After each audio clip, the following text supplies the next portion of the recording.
Welcome back to West of Tulsa. We are broadcasting from Ventura, California. I'm CJ Ward. We're going to change things up. We're going to start off with a question. Do you know what a Rotary is? We got a couple guys in studio today who know exactly what it is, and they say it's the greatest car community on the planet. Do you agree? They may even convert you by the time this is all over. We're going to talk about SevenStock. This is really the largest, oldest Mazda Rotary show in the world. If you don't know about it, you're going to find all about it. We're going to talk about its history. We're going to talk about why it's so unique. And we're going to expand their experience by the end of all this, aren't we? Expand the experience. We're going to expand Absolutely. the experience. That's We're going right. to do some expanding today. Yeah, we're going to take you behind the scenes at SevenStock. That's today. And we got our guest. Well, actually, let me say, we got Dan at the controls. Yeah. It's just, no one cares about us. You already heard Me. about Don't care Gabe. about us. No, everybody cares about Berny Herrera joining us from SevenStock. Welcome. Thank you guys very much. Now, if you ever wondered why Gabe wears that hat all the time, that says SevenStock on it. Now we got I wore it for you today. we're going to give a little bit of an explanation here. Thank you very much, guys. I know we've been trying to make this happen for 9 months. Yeah, a couple months here. Everybody's busy, but I appreciate you guys affording us the time here to speak a little bit about the Rotary engine. I don't know if it's the best in the world, but it's definitely one of the coolest. And, Sure. I think we'll learn a little bit about it today. So thank you very much for having us, for the whole crew here. And hopefully, we can educate a little bit and, We're get this excited going. that you're in house today. Yeah, Very excited. thank you very much. Yeah, Yeah, came in from LA. And Come in from LA. Yeah, we that's appreciate right. it. You just said something that I think was key. Educate. Like with most things, like we had the Corvair guys on the show. You were blown away by the end. Well, of it, I wasn't blown away. You wanted one by the end. No, God, no. Okay, all right. What I had a newfound respect because I always hated Corvairs for the longest time, but I understood more about them, so I could appreciate them a little bit better. And if you could understand them, you could appreciate them a lot better. Yeah. I think the Rotary is the same way. Yeah. Did you see my comment on the Corvair? You did. Yeah. Or I did. Yeah, visiting Jay Leno's garage, he actually has a Yenko Spider yeah. Corvair. Yeah. One of the coolest cars I've seen. I was never a hater on the Corvair. I actually kind of thought they were very cool. You know what I mean? Kind of the American Porsche type of situation. But it was a great show, though. I did learn a few things from that show Right. also. Yeah, the It Gen was 2 cool. Corvair is what people started getting into. Those were the ones they actually raced by the 60s. So, yeah, I mean, even before the show started, we were talking about the similarities between, Rotaries, Mazda, Volkswagen, big connection there Volkswagen, in the that's world. right. Yeah, and now we're going to bring in Corvairs as well. So talking about SevenStock, let's go back in time a little bit. Give us a little bit of history. How did it get going? How long ago? Why? So I guess to kind of preface that a little bit, so you know how I got into it, so that leads to SevenStock. Quick story. So 1978, 79, my dad wants to get a cheap little car. He happens to have a friend who works for a Mazda dealership, and his friend Arnie, and he says, let's go get one of these Mazdas. Nobody wants them. At that time, late 70s, nobody wanted all these, kind of blown up Mazda Rotary cars. So they find an RX-2 in Long Beach in 1979. Yeah. Old lady, original owner, $100.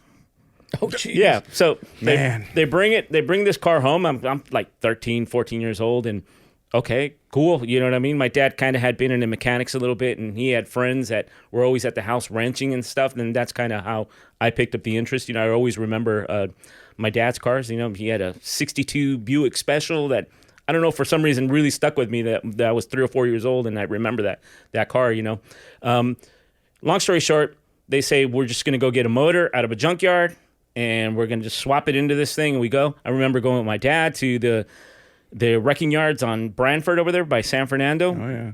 Pull out a drivetrain out of a wrecked RX-3 wagon. Had been smashed in the back.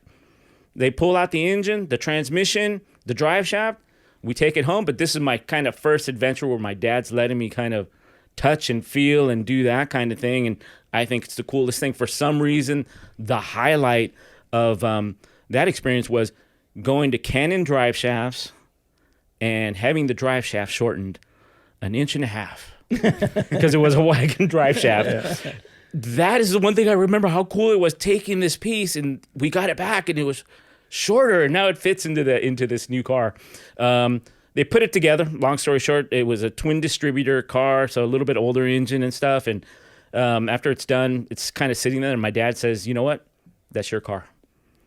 So here I am, nice. kind of a 14, 15-year-old, and I have this cool car. I don't understand it. I'm looking at the engine, like, and getting to the point of, what is this thing? I understand VWs, and I'm, still, but I'm looking at this thing, but it's cool, and it makes cool sounds, and so I kind of get in there, and I remember going out, reading everything I could. There was no internet back then, if you remember. No internet. Oh, yeah. You needed to get the manuals. You get these manuals. Oh, you have to clean the points all the time. You have to set the dwell, and this thing has 2 distributors. So I'm thinking I'm tuning. You just maintenance. Yeah. I'm a tuner here, but I'm doing it like once a month. Like get out there, kind of clean up the points, set the dwell a little bit, have my little gun, and to me, hey, this is it. Not allowed to drive it because obviously I'm 14 years old. The middle school the junior high is 6 blocks away. One day I decide I'm gonna drive my car to school. Mom's gone. My dad had my parents had split up by then, and it was just my mom. So I snuck it out of the driveway and drove it 3 blocks because I didn't want to drive it to school and have anybody in administration or a teacher see me. So I'm like, I'll park it here, then I'll walk back the 3 blocks, and plan went perfect until I got home. Mom's, where was the car? Oh, what car? It's in the it's in the driveway, Mom. That led to just me misbehaving for quite a while, and I actually had my license suspended before I even had a license. By the time I'm 16, my mom had visited every local judge, basically, because your parents had to go with you to a traffic court if you were underage. And this little white car was just getting me in trouble all the time. And the last time it happened was really funny. Got pulled over by your stereotypical motorcycle cop. You can imagine, about 6'3", big mustache, the aviators, the whole deal. And he comes to my car and he pulls me over and he's says, you were speeding here through the school thing. And he goes, where are you? I go, I'm on the way to school. I'm late. I was always late. And he goes, well, he goes, your license? I go, officer, I'm sorry, I don't have a license. Here's my learner's permit. He goes, you don't have anybody in the car with you? No, I'm just trying to get to school, and he's all, listen. He goes, it's perfectly fine. I did it too. I drove without a license and all that, and I'm like inside, I'm like, all right, cool. This guy's going to be super cool. I bet you there's a butt somewhere. Yeah, right here. We're getting to the butt right now. And I ended up being the butt, but you know what I mean? We get there and he's like, I did it and it's great. He goes, but there's one big difference between me and you. And I'm all, I'm being really respectful. Yes, officer. He goes, you got caught. I didn't. Oh. He says, he goes, where do you live? And I go, I'm only like 3 blocks. He goes, lock up the car, walk home. And he gave me another ticket just to make my mom more happy. She already knew my face of I got a ticket mom face. You know what I mean? And when I walked home, and she goes, "Where's the car?" And so that was my experience with that little car. And then a little while later, I get an opportunity to buy a used header. And for a Rotary, the header is the exhaust is everything. This is where you're making your power. You're doing. I put this header on. It wasn't even for an RX-2, it was for an RX-7, and I ended up cutting pieces of the RX-2 out to put this thing on, not remembering that the Rotary runs super duper hot, so the header was almost touching the floor pan where I had cut out the heat panel. Oh, no. So anybody who would drive in the passenger side, their shoes would melt onto the floorboard.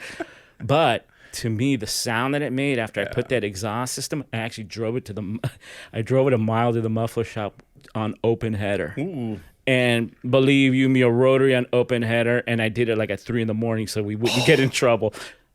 Yeah, my thought, right? 3 a.m, nobody's gonna be around. It's the loudest time that everybody knew that you were around. I get the exhaust on, but now when I'm driving this thing, I'm literally in a Formula One car. I can just hear this thing revving. I'm just thinking, I'm just gonna rev the heck out of this 10,000 every single shift. That lasted about 5 or 6 shifts, and the motor blew up. Wow. It wasn't meant to do that, you know what I mean? But me with the header, you're just feeling your style, you're feeling the power. Yeah. But that addiction of the Rotary engine and those experiences, and then me wanting to learn every single thing that I could and read every single manual. I'd buy manuals for the other Rotary models just to go through them and read them, the different ones, and any book that would come out, any history that was coming out, and I learned that they were racing obviously the RX-7 and RX-2s, RX-3s in the IMSA series, and I just became addicted to following that, any West Coast race for the IMSA side, and looking at the history of where Mazda started racing with the rotary engine just became a fascination. So through the 80s, I'm kind of just getting full of this. I'm getting fat on all this rotary knowledge. And one day I'm thinking like, what the hell? Why do I have all this useless rotary knowledge within me? I actually told Jim Downing that. Jim Downing is one of the most famous Mazda rotary racers. I go, Jim, I just had all this. I go, I even know what your favorite race car is. And he's like, what? He goes, why would you even know that? I go, yeah, right, Jim? I'm all, you're right, Jim? Yeah, I'm all right. But so that kind of knowledge there, I end up with a couple RX-7s and build a couple cars. And actually, the last 2 cars I built were out of Mariah Motorsports here in Santa Barbara. So good Santa Barbara connection. Spent a lot of time up here with these guys. And maybe in a future show, we'll speak about that a little bit. But so I'm doing this. I am street racing a little bit. Interesting, Gabe and I had spoken about, we were probably at the last event, street race event I ever went to. Gabe was there probably as a little kid that had me quitting doing the street racing because some people ended up dying and things like that. And it was just out of control by that time. And this was early 90s. And I said, you know, I cut all that out. So I started focusing my energy on other things. I go, let's do some shows. Stepping back a little bit to the 80s, the RX-7 Club of America, supported by Mazda, was a big club. Let's just say the pre-Miata clubs. You know, Mazda then supported Miata. They ran into a little bit of trouble by the end there, but the guys who were running that, legends, guys who had, again, Bonneville, rotary engine in Bonneville, big connection. Big connection. People don't know that. So I'm talking to some of these guys, Royce Branch, but what happened for me, I'm an 18-year-old kid. I have a decent RX-7. I can't afford much more than washing it and polishing it myself and with some friends that would help me, but I'm 18 and I want to go to these meets, you know, with the guys. And most of these guys are professionals, no problem buying a brand new RX-7 off the dealer lot and all that. And I don't want to say the level was snooty, but it was a little bit snooty. You know, and you didn't feel welcomed or accepted, you know, as much. And the club was kind of running down by then. And I said, you know what, if I ever do something like this, I have a different philosophy. And this was coming to SevenStock. I want any kid, 18-year-old, 16, 17-year-old, to be able to bring their car, their RX-7, their RX-2, whatever. I don't care if it's painted 5 different colors, different fenders, there's dings in it. All we ever asked was, wash the car. Wash your car, have a little pride, and you're more than cool to come hang out with us. I never wanted a kid to remember what I remembered. And that was because when you look at it, those kids were going to turn into me. Right. These guys were going to be Gabe, spending 50, 60, I don't want to say, but you know what I mean? Lots of money. Lots of money. Oh, yeah. You know what I mean? How much does he spend? No, I don't. No. He knows what I have. His wife might be listening. He's in real trouble. Yeah. No, I mean, it's, and any of the people that you've had on, the enthusiasts, the hobbyists, if they really start speaking money. The last project I did, I remember I quit counting at 30. I had receipts at 30, and I go, you know what? This is not about that money. Yeah. It's about what we're the project here, the passion that we're doing in this thing.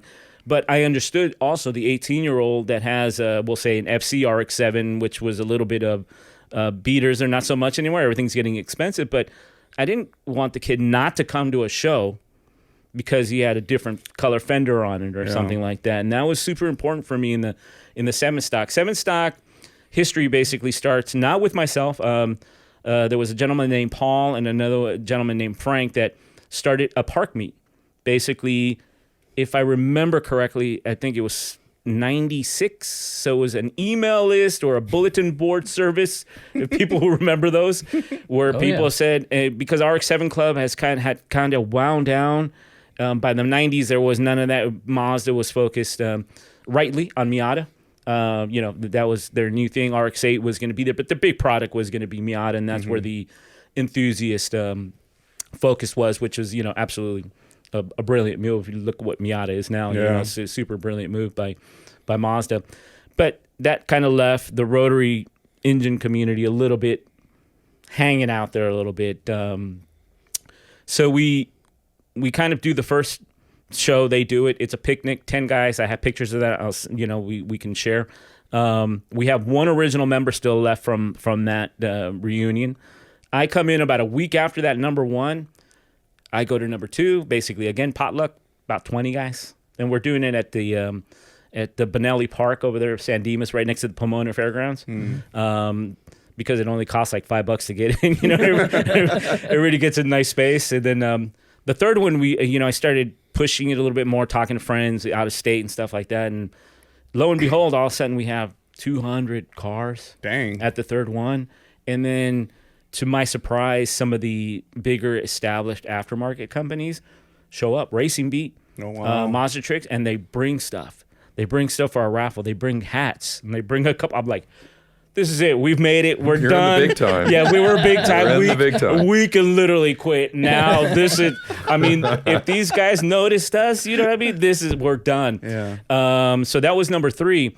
I guess the word kind of had spread, and then I had a couple friends who worked at Mazda, which were. I'm not outing them, but in their younger days, they were street racers, and I knew them from that area. And they had basically moved on to senior positions at the company. Basically, I say the nuts had taken over the house.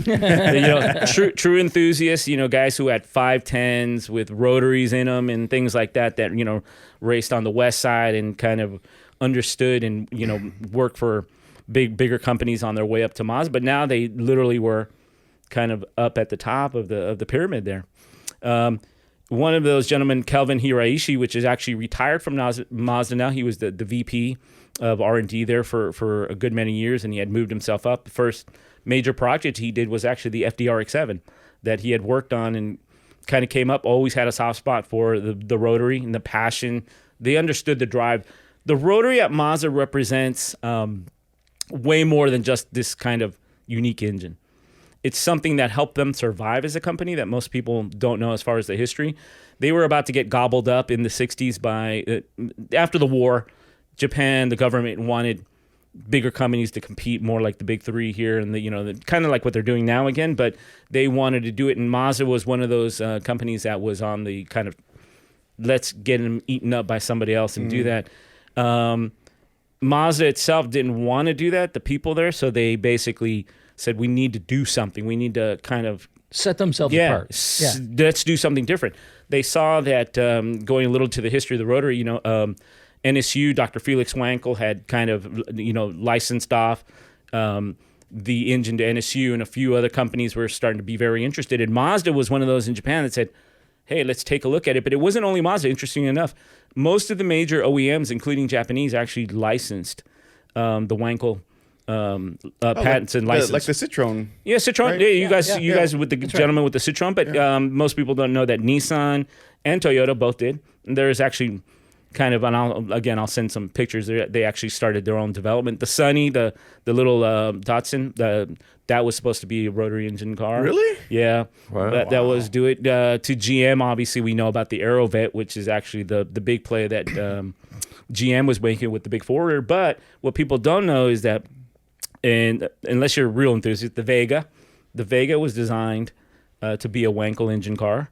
Really? Yeah. Wow. What was the AMC Gremlin? Okay. Yeah. The Gremlin, they had already done a deal. American Motors had done a deal with GM to provide them Wankel engines for that program. So that Gremlin body kind of was supposed to be Wankel powered. Also, Wow. it was a craze. So in the 70s, there was a craze behind this is the new thing. This is what's coming. This is what's going to happen. And you can go through most of the Europeans. Mercedes obviously is kind of one of the ones that really experimented quite a bit with the Wankel engine. VW and Audi, when they all became the Auto Union, you know what I mean? There was something there coming through, but the Italian companies also had stuff. Wow. I think it's Alpha that they actually even made a helicopter version so they could kind of market this thing and sell it. And a lot of those things are sitting in museums still, so it's very interesting. But Mazda was the one that really took this engine under their belt and really said, hey, this is what's going to help save us. This is what's going to make us different.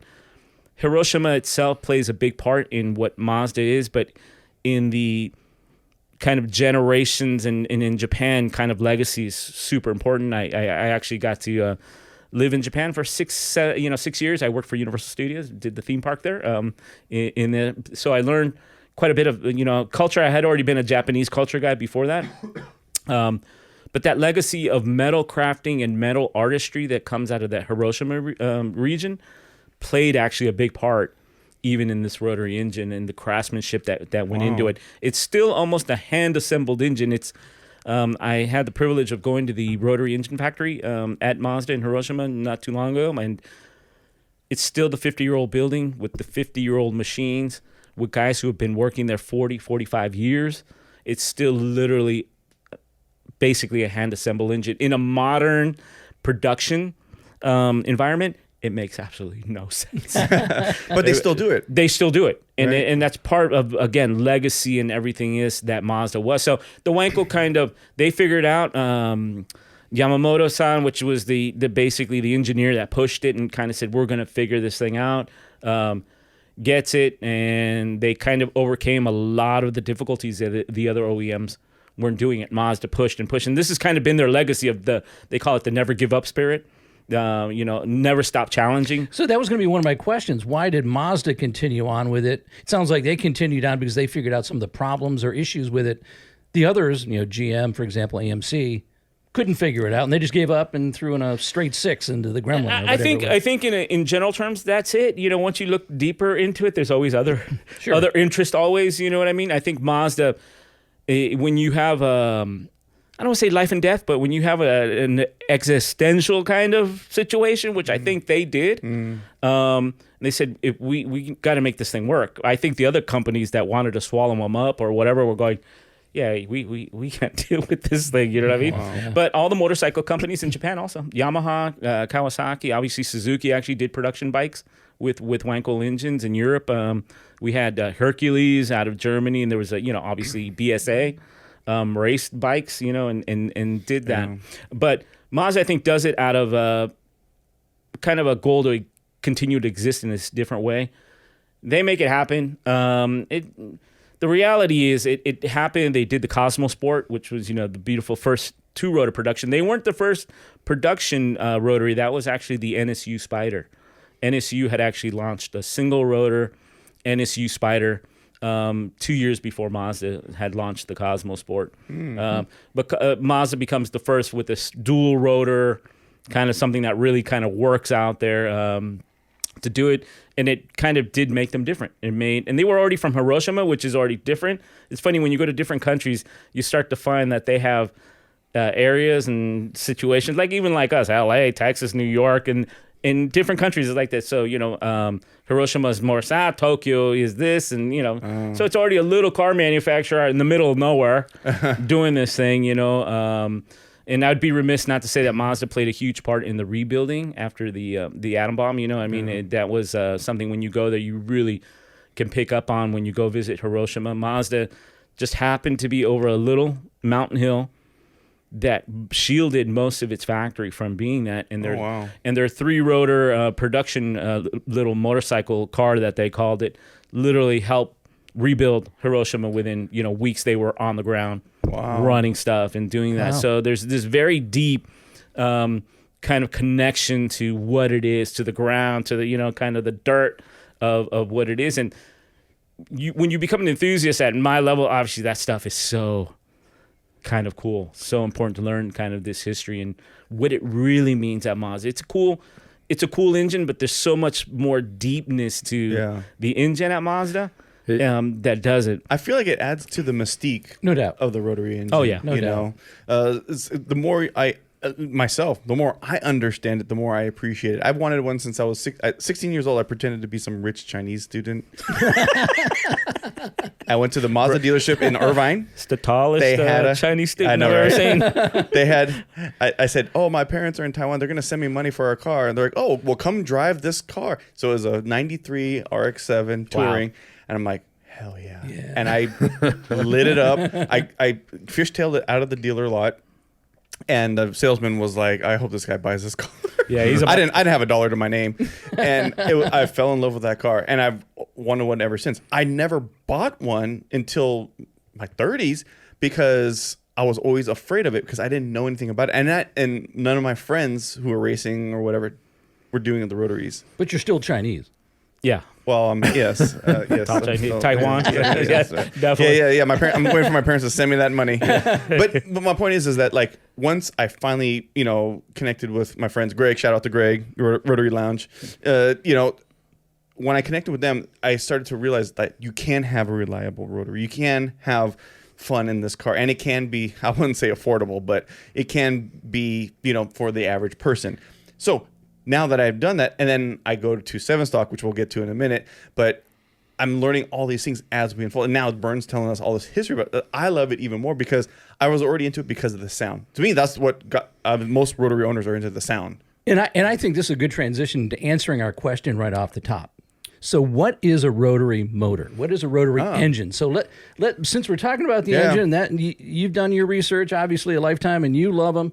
Tell people, what is a rotary motor? So interesting enough, going back to those same 60s, Mazda marketed the motor, and it was called a rotary piston engine. That was the marketing. So you'd see rotary piston engine. And at first it was like, okay, now in our context, it's kind of, that's weird, but we understand it way better. I'm thinking, how is Mazda trying to educate people at that time? You say something that people know, piston, and it happens to be a rotary piston. So literally, and you'll see people doing that, there's a little triangle, and it has a face just like a piston, crown on it, and it just happens to go around an eccentric shaft in this kind of, if you were a kid and you ever did the spiral, what was those called? The spirograph. The spirograph. Yeah. Spirograph. Literally, it's a spirograph inside the engine where the crank is turning, 3 times less than the actual, the rotor is turning 3 times less. It's a spirograph, literally. It's a peanut spirograph. This rotor goes around, but it's literally, the rotor is just acting as a piston. There's no valves. There's no head. There is anything. The fuel comes, and this is one of the inefficiencies of the rotary. The fuel basically just goes right into the combustion chamber. It kind of goes around, compresses, and the exhaust goes right out straight. The flame goes out. There's no exhaust valves to shroud anything. That's why the sound is so loud to begin with. There's no shrouding. There's nothing. And it comes out probably about anywhere from 13 to 1,800 degrees, one of the hottest running engines out there. So literally, in the easiest way, it's just they've converted pistons up and down motion into a round and round motion. And basically every single face of those 3 has a combustion event. So which creates the compression. Exactly. So literally, to make it easy, they just switched the way that the motion is in the engine instead of the up and down. I sent Gabe that video. The piston engine goes boing, boing, boing, boing, and the rotary goes, That was a marketing commercial from Mazda in the 70s here. I've seen that. Recently somebody posted that. We did. We did do it? Oh, okay. No, because Bern sent it to me. Is I'm that like, what this is awesome. I have to share this with the world. Because Mazda was having the same challenge. How do we tell people what is this thing? You're looking, because even as a kid, as I mentioned, I'm looking, I'm going, it looks like a beer cake with some holes in it. We could tap it, do stuff. But once you just recognize that, in some smart engineers figured out how to put the rings, the piston rings on the apex seals, and basically turn the piston into this roundy round thing, and made the motion go like this and make it more efficient. Let's say there's a lot less moving parts in a rotary engine. But the seals and some of those things, they did present challenges, and that's what Mazda started working on. And it wasn't all golden flowers in the 70s. There was a lot of challenges that Mazda had, and to this day, it's interesting because I think it's akin to Ferrari or higher end cars, where they need a lot of good maintenance and a lot of knowledge to make these things happen. And dealers, they're equipped to sell cars, especially like a Japanese OEM. So they were presented obviously with this problem of, man, we got this exotic car, you can say, this exotic engine, and there was not a lot of who's going to work knowledge. on it. Exactly. Yeah. So for the RX-8, it was even interesting because they kind of kept the same formula. If you went in with an RX-8, sorry, Mazda, sorry. Most of the dealerships, they didn't want to hassle with it. You might have just had a spark bar problem, and they would just go, okay, engine replacement. Yeah. Oh, jeez. Yeah. So I mean, that was a challenge, and obviously, I looked at it the other way. It's funny in my weird thinking, I was going, well, this is kind of like a Ferrari, and I know how much a tune-up on a Ferrari or my uncle's Porsches and stuff cost. This doesn't cost me that much. I just have to make sure I'm checking the oil and, looking at it. But you cannot, and this is the major sin of any rotary, do not overheat it.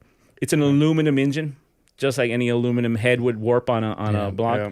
It's basically an aluminum sandwich, and if it overheats, it's going to warp, and your seals get knocked out and stuff like that. Yeah. I mean, it's interesting. As you're talking, I'm going back in history to my days in high school in the late 70s and early 80s, when I would see the Mazdas driving around. In the back, you'd see Rotary, the badging on it. Just say Rotary. Yeah. Right. I never thought once about, what does that mean? I'm just thinking about that. Yeah, probably a lot of people like you like that, right? Yeah, I'm thinking, I remember seeing Rotary on all these cars, but I never once thought, I'm curious what that is. And the interesting part of that motif is such an important part of what it is, just the logo, the motif. On the RX-8, they put it like everywhere. I think you could take the battery cover off and there's like a rotor logo under it. Actually, the SevenStock hat right there, that's one of the marketing logos that one of the kids wearing. That rotor is actually from a Mazda RX-8 design. But if you look at the RX-8, the seats have rotaries right at the top of them. The back has, under the bumper, there's a rotary triangle motif. Somewhere. There's, and it's just, it calls out to the enthusiast. But like you said, CJ, you would look at it and go, that's cool. It says Rotary. What is it? What is it? So, but it's such an important part of what Mazda has done to this thing. But that motif, if I see it or Gabe sees it, it's like we're part of the club. Yeah. Doing this thing. It's like the Illuminati. Yeah. Like we're part of the secret club. Literally put the eyeball in here, and we're, this is our gang sign, and it doesn't matter where in the world you are. You do that, they're like, oh, this is a Rotary guy. Come on in. Yeah. We know this guy, and it's interesting because that kind of niche, like the Corvair guys, and kind of these, we'll say specialized type of vehicles, it really captures you. It really gets you to the inside of your core. You become passionate about it. You know that, hey, it has some weaknesses. You know that, hey, I have to be careful. The problem is if you treat them like that, they blow up. Yeah. I always try to blow them up and they don't blow up, but you know what I mean? It's weird. It's really weird.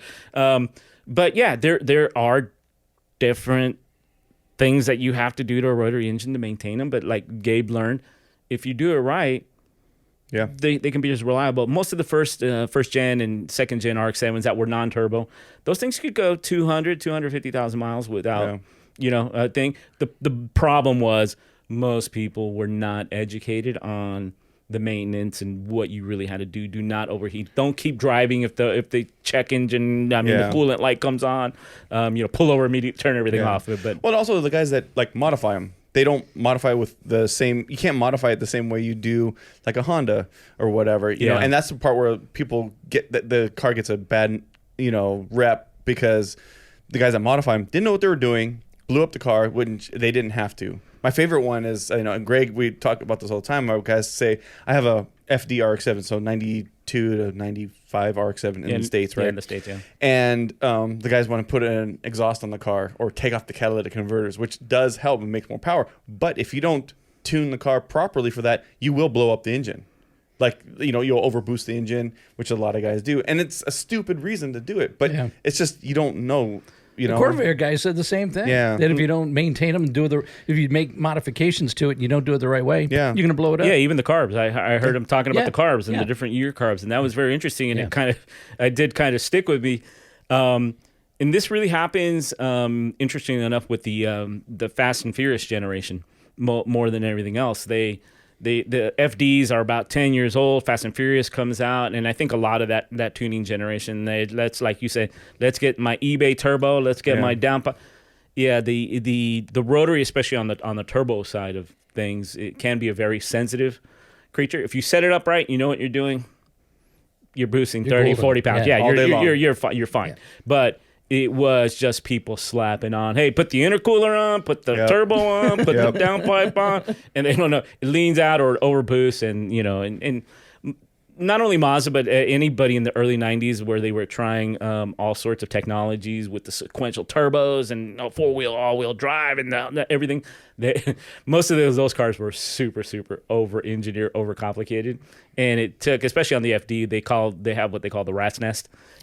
It's just this conglomeration of vacuum hoses under the intake manifold. Which crack over time. Yeah, which crack. Wow. Yeah. Of course. And then nothing works. The things don't open. So it was a car that was built, especially the FD, which is the one I think most people are going to really see as a classic. I happen to know the designers on the car, and they really used European 50s, 60s cues on that car.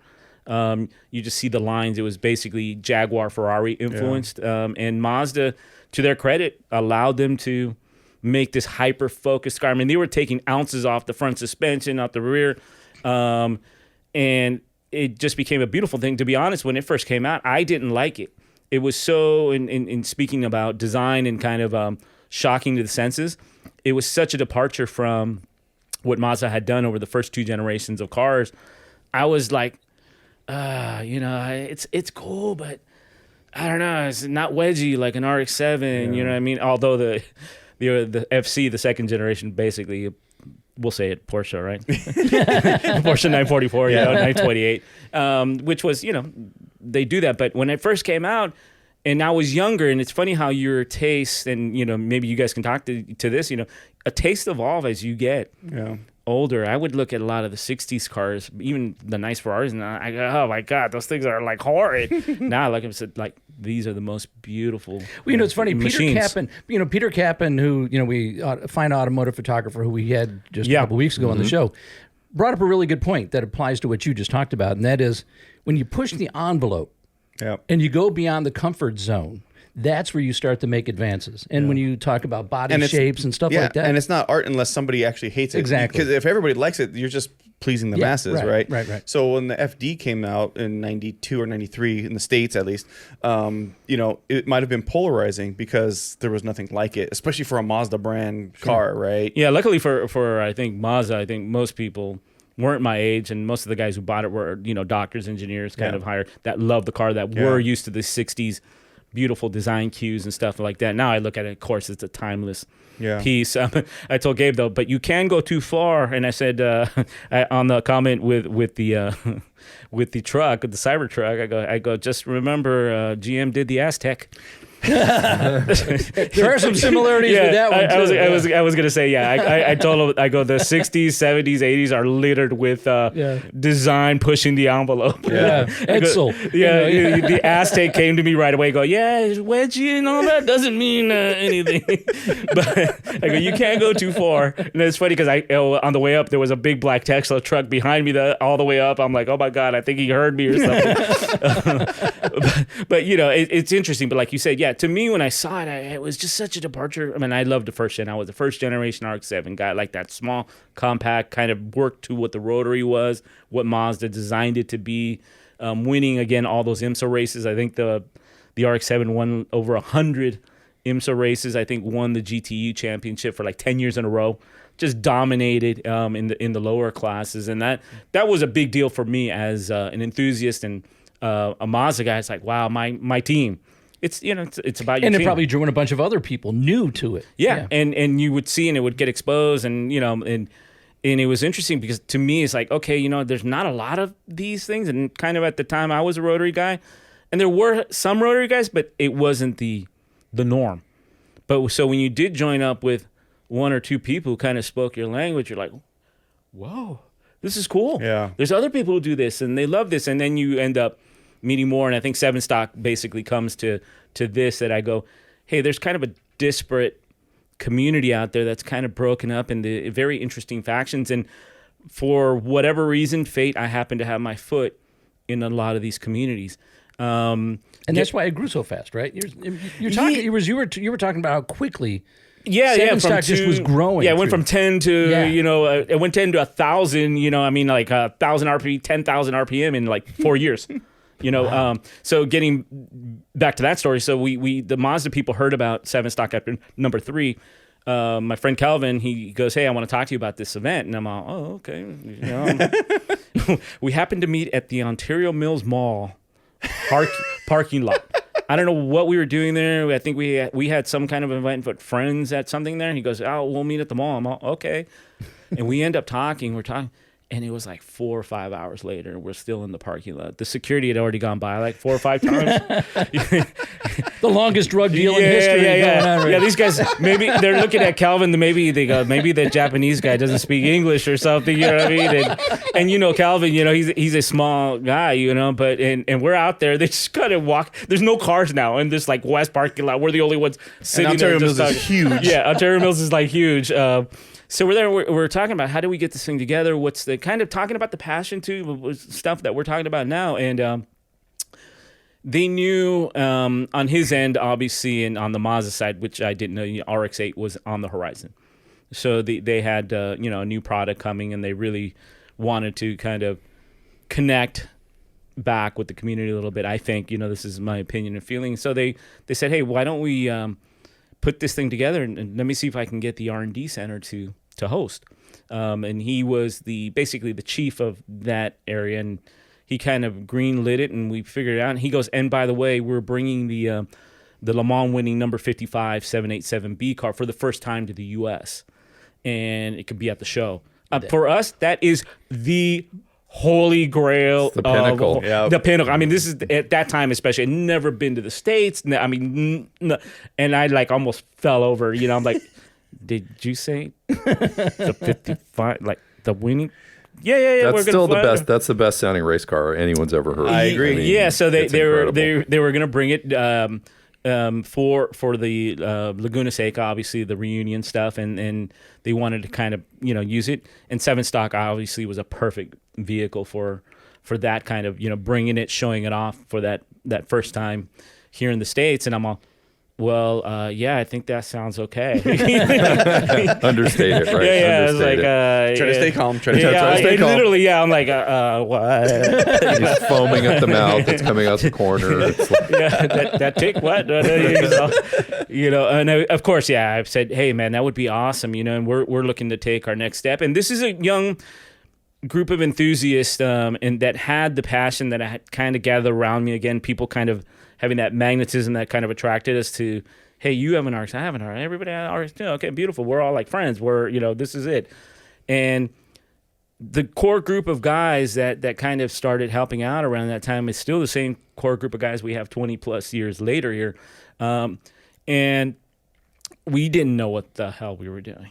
It's like, okay, we're going to throw this show.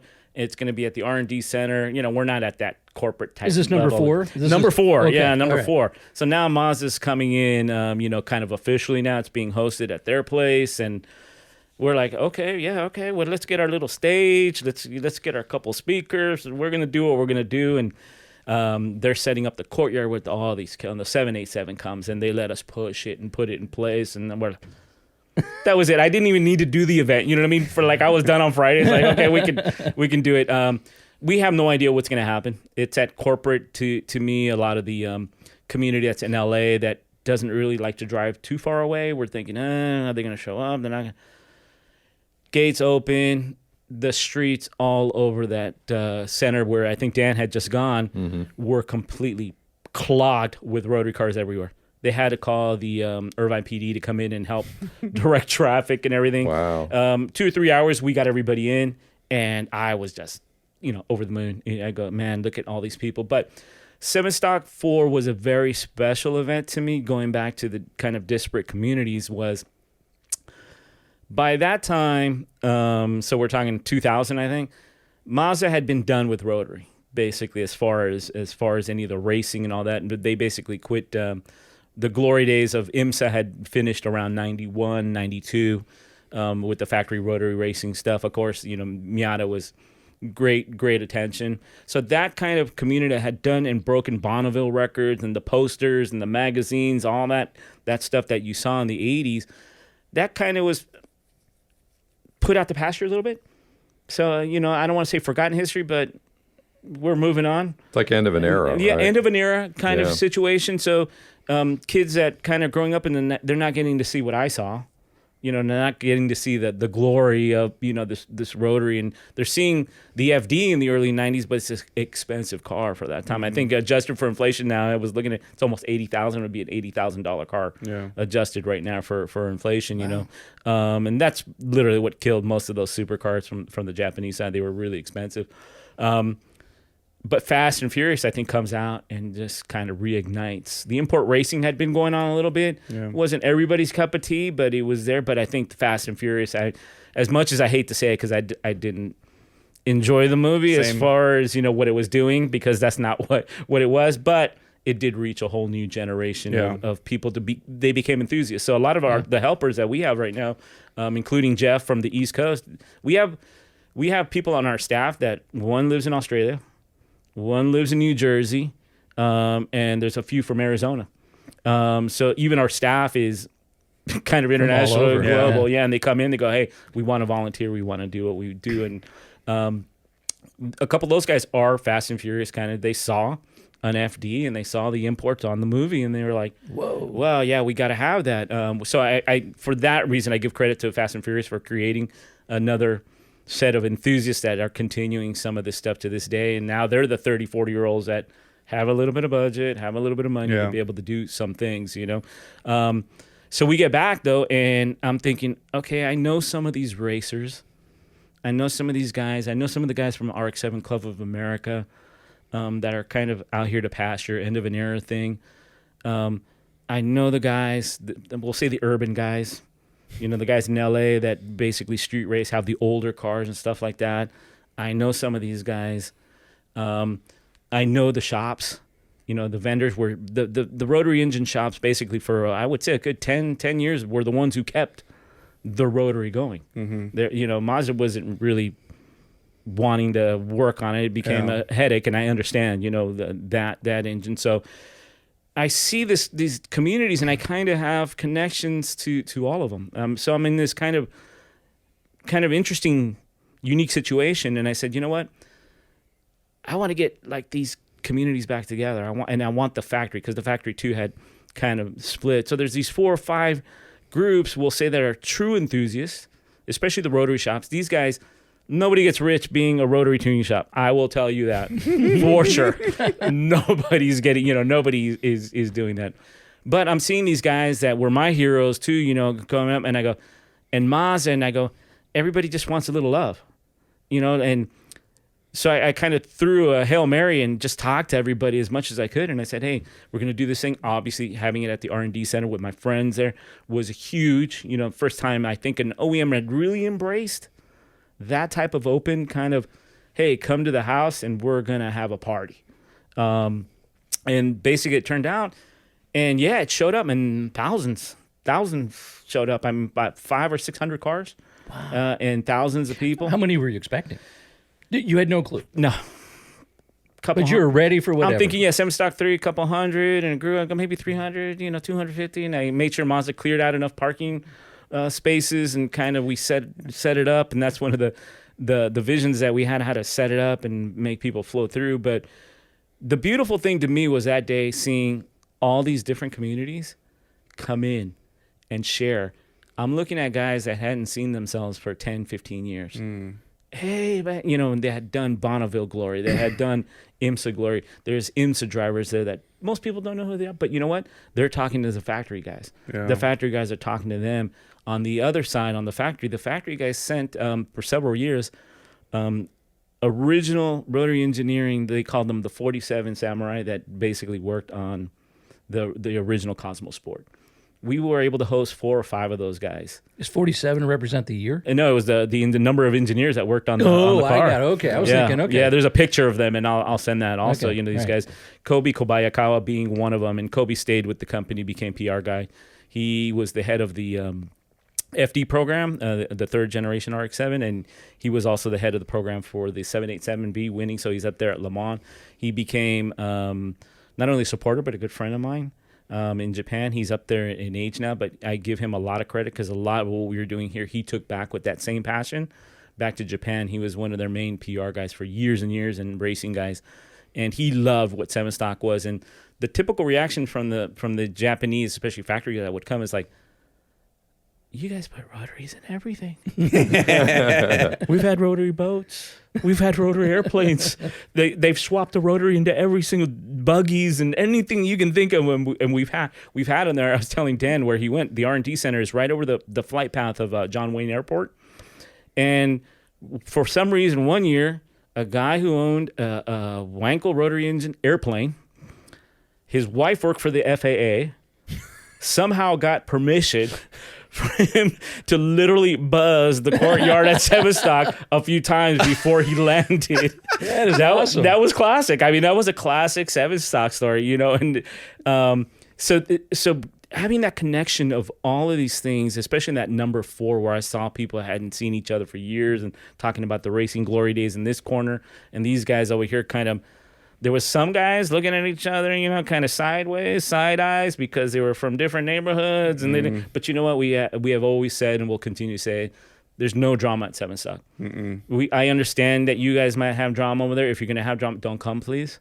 Stay away. But for the most part, I thank the community because they've always respected the event, and they've come together in love of the rotary engine and that passion that we all share. And have done it. But that number 4 to me was so special because seeing a lot of these communities that came together in the factory reaching out and the people showing love to the factory also. And of course it helped, you know, with the RX-8 coming out and things like that. But that was one of the goals I had. I go, how do I get all my friends together that don't know nothing about each other? Sure. You know, and that was a thing. And then after that one, it kind of just naturally, hey, win SevenStock. Hey, win SevenStock. So I'm curious. Did it start off with the name SevenStock? And when did that come in? And where did it come from? What does it represent? did. Okay, so as easy as it sounds, Woodstock, SevenStock. Real easy. Paul, the gentleman who started it, number 1, he just coined it and he goes, "Yeah, this is going to be like Woodstock, so we'll call it SevenStock." Okay, boom, that was it. That was it. Yeah, that was it. It was interesting branding. You know, sometimes it's just as easy as that. I never wanted to change it. I thought it was cool. It looked cool, you know, it kind of designed out well. But the bigger challenge we had was when the RX-8 came out. Okay. I was wondering about that. Yeah, so the RX-8 comes out. And I had anticipated for a few years. There was, why don't you call it 8-stock? Why don't we call it 8 something? Call it Rotary Festival. So there was always lots of suggestions. But, you know, when you have a brand, and it's kind of there, and it's kind of established, and we had already kind of, I don't want to say globally, but yeah, there was already a little bit of fame through magazines and other things where SevenStock kind of had. And the majority of cars are RX-7s. That no, at the time actually the RX-8s actually took over for. Gabe was probably still in diapers, but you know what I mean. The RX-8 for probably about 3, 4, 5 years actually had the most quantity. Yeah, because they were the newest. Oh. So you know, you buy a new car and somebody says, "Hey, there's a show for these cars." And we would get good groups. Mazda, interesting enough, designed the RX-8 to widen the appeal of the rotary engine to other communities. Mostly, they wanted young college type students and stuff. Why they has the double doors and kind of the passenger seat, and it was more affordable than the more FD, affordable. Right? Yeah, it didn't have turbos and stuff, so it was that. Funny enough, Mazda sold, I think, probably it went anywhere from 160 to 180,000 units in the life cycle. I think they wanted 250 or so, but I think it ended up somewhere in there, 170,000 units. So it actually sold pretty well to newer people, which was interesting, and that was kind of Mazda's game plan. And interesting thing I found out was the Miata NC. Was actually very heavily influenced by the RX-8. When they did the program, they came to Kijimi-san, the main engineer, and they said, "Hey, listen, we need to share this platform." They had designed the NC actually as a very small, even more ultra lightweight, kind of like the ND now and stuff like that. But then it ended up growing, and because of the RX-8, because the RX-8 needed beefier parts and stuff, and Mazda shared that platform, and so that NC Mazda grew a little bit. That's kind of the chunky one. Literally, it's pretty much same platform as RX-8. Well, I like SevenStock. I mean, now that you've explained it, I like the idea that it goes back to your roots. It's like that's how it all started. Yeah, right there for a lot of the guys. My main sticking with it is, I think, smart. Yeah, my main concern. I mean, not the concern. My main argument to them was, so why don't we call it like RX-3 stock or 4 stock or 5 stock? Cosmo stock. Yeah. Repu stock. I go, and then I go, why are you guys the only ones complaining? And then they would go, I go, it is what it is. I go, and again, being from that Woodstock festival, kind of everybody, again, even luring back to the hippies and, kind of the out of touch, you're not supposed to do this kind of situation, that all kind of worked into it. And Paul just coined it, and it just kind of stuck. And like I said, we branded it up, and it did. Like I said, the only time we ever got that little bit of feedback was the RX-8 people for a few years. But I think once they understood that we weren't disrespecting once they came to the event, and actually, because there was a lot of new people in RX-8s, they kind of felt the love and like, oh, you love Rotary.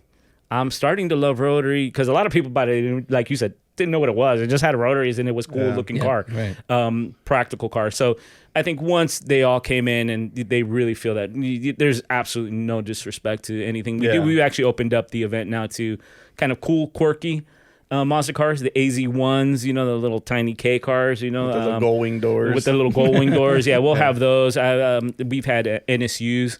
Actually RO80s and Spiders and everything. Anything Wankel, basically, Rotary is welcome at the show. That's the thing, too. It doesn't matter, because there's a whole section of cars that are non-OEM cars, like Datsuns and whatever, that have Rotaries in them, that Rotary swapped engines. So it's all about the engine, really. Right. Sure. And that's the cool thing about it. It's the interesting part. My first time ever at SevenStock, I think it was like 2018 or something like that, my first one.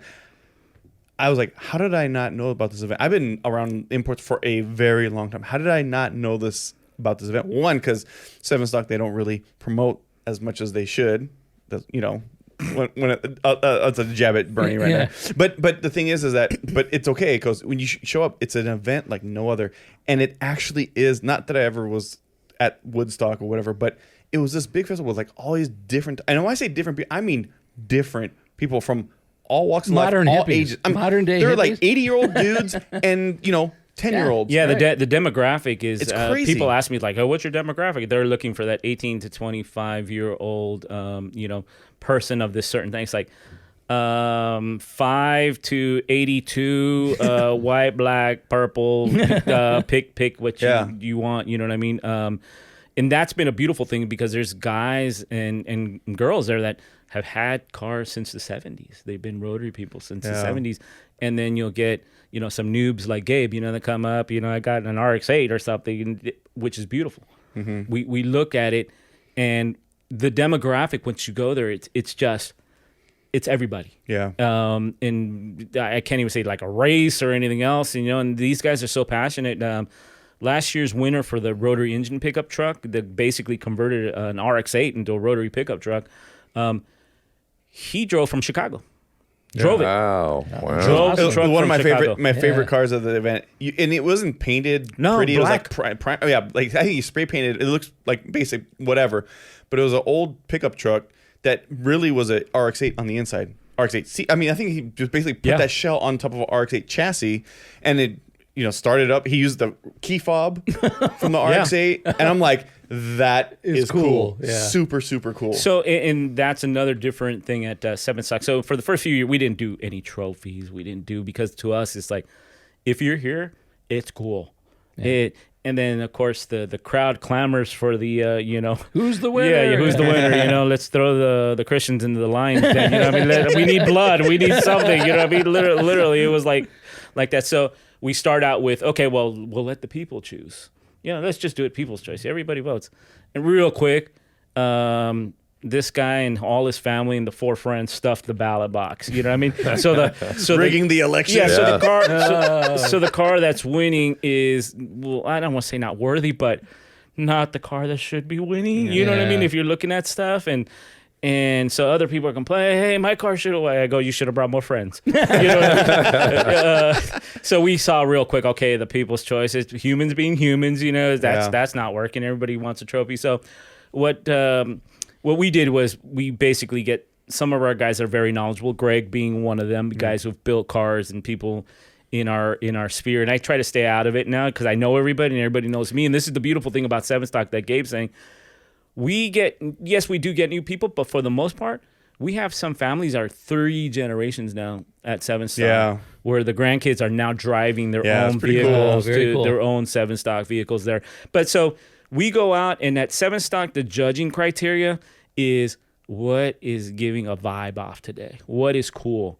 And sometimes it's stock vehicles that are just lowered just the right amount that I would have saw in 1985 and just drooled. Sometimes those cars win. Sometimes something so spectacular comes through that car wins.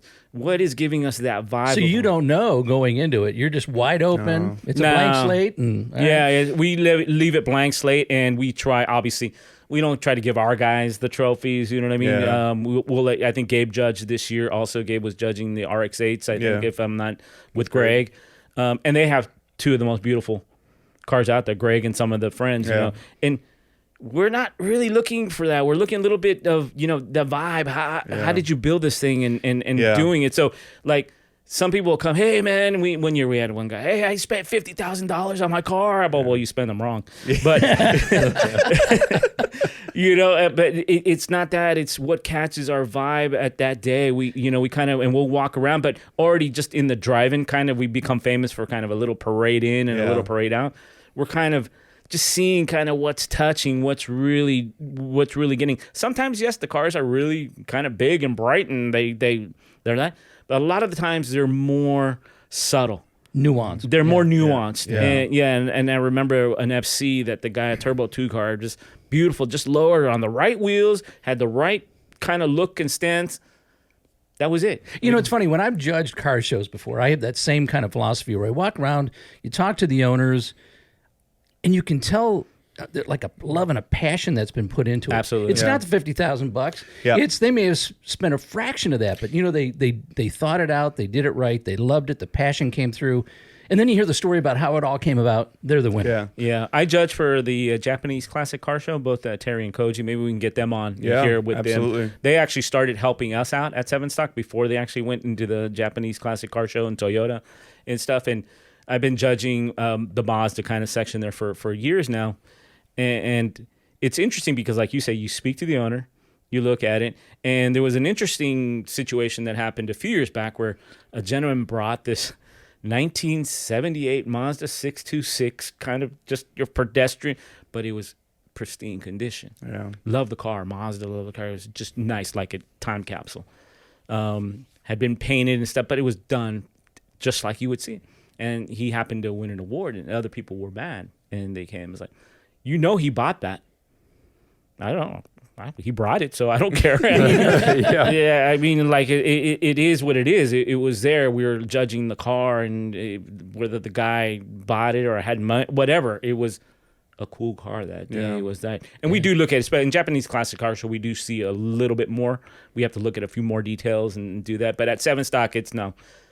If your vibe is right and we're really liking this and this is what, we do, and that's what we tell the judges, go out there and just get that right vibe. And you could tell, like, especially in the roll-in, but just in general, walking around, you could, like, the pink elephant in the room is like, there's something about that car. There's something about that build. And you can tell. Yeah. Yeah. I think last year's winner for the RX-8, this guy drove his car with his kid and his wife with no AC, and it was hot. It was from hot. Arizona or New Mexico. I think it's New Mexico with an RX-8, and it wasn't like the clean, but he white car, and just a plain white car. Plain white car, but he swapped in earlier generation RX-7 engine with a big turbo, and he did all this work himself. And I was like, wow, he did it really, really well. And we're like, wow, that's cool. And he ended up winning. And there was cool. some nicer, cleaner, more expensive RX-8s, but it was just that you could just tell no one was going to argue like, okay, that guy, yeah. And that's the thing. We tell people, listen, you guys. I hate to say it this way, but you're all winners, man. You guys are here, and the passion that Rotary, we're enjoying all your cars. We had a joke for a long time. We had these green ribbons. We'd give those to the really bad cars. Like, here, you got a green ribbon. We only did it between ourselves. We were joking around. I was like, we would give, the SevenStock guys. We didn't tell. It was like, here, you got a green ribbon. They'd be, oh, cool. I was like, yeah, you don't even know. It's like a raspberry award, right? Yeah, it was an insight. But really, again, SevenStock was not ever to make any of this. They're different. We're different. My car, I'm an 18-year-old, but look at these guys. Just the opposite. Probably. Yeah, just the opposite. If you go there, it's probably one of the most attended FD RX-7, third generation RX-7 shows anywhere in the world, maybe outside of Japan. Mm-hmm. But you'll go there, and you just see this plethora, hundreds of FD RX-7s. It's like overload. Mm-hmm. And it's overload, and they're all done different. Yeah, Some are stock. people ask me, how do you, I go, bro, that's like flowers or women. What are you going to do? Yeah. They're all beautiful in their own way. You know what I mean? And sometimes the details are in there, but I hate to elevate it to that level of anybody comes to SevenStock to win. You know, like I need to win the concourse. SevenStock is not about that. It's never been about that. We still call it our barbecue. You know, obviously it's a little beyond that, but SevenStock is you share a Rotary passion, you have a Rotary vehicle or a non-Rotary vehicle. I'm going to be honest, in the last few years, there's been swapped cars that come with V8s in them. And when that first kicked off 10 years ago and the guys first started swapping V8s, and there was a big hate between and the V8 guys actually used to try to goat all the other guys into fighting with them. Yeah, they used to have an anti-SevenStock show before SevenStock. Oh, geez. Yes, and they would make this. They made a trophy with the Rotary on it with a bunch of pistons and stuff on it, and stuff. But they had their own little show before. And I go, listen, guys, you can come. If you want to come to a place where most people are not going to appreciate that you swap the car, fine. Just don't be a D.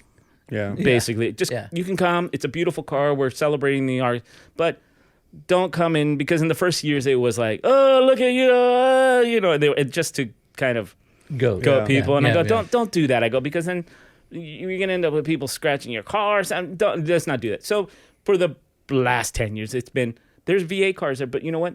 Most of those guys are super, super, super respectful, and I appreciate that they've done that. Very nice bills. And they probably appreciate that they're accepted there. Yeah, one of the most actually really nice is Jubaldi's car, the purple FD that he does a lot of. That's a V8.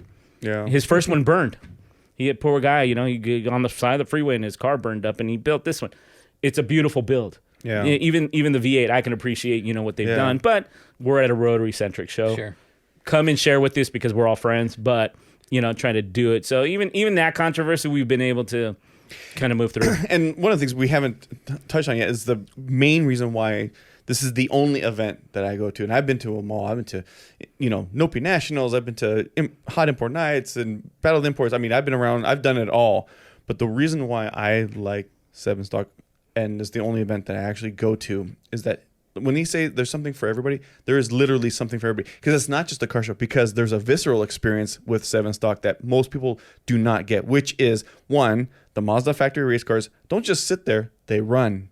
And when we were at Fontana, I'll let you speak to the evolution of getting to Fontana, they went onto the track and they would run around, do that. And then we would, back at the time we would do a parade lap. Now we're at Irwindale, but there's still a visceral experience. You don't get that at most shows. That's why it's like kind of like it's everything. With the factory, especially with the factory involved. Yeah. Where Mazda, this year is probably the first time that we've actually brought brand new cars to kind of show off to everybody, because the product line is so great. But Mazda has always been involved with that motorsport, with that Rotary heritage. And I'm wearing the Rotary Heritage collection. I was able to participate with them at Laguna Seca at the Rolex reunion a couple weeks back, and kind of speak history of the cars and stuff like that. But Mazda has always got that. They get it. I can't tell you what cool is, but if I see it, I know. Yeah. And that's kind of what it was. And Mazda understood.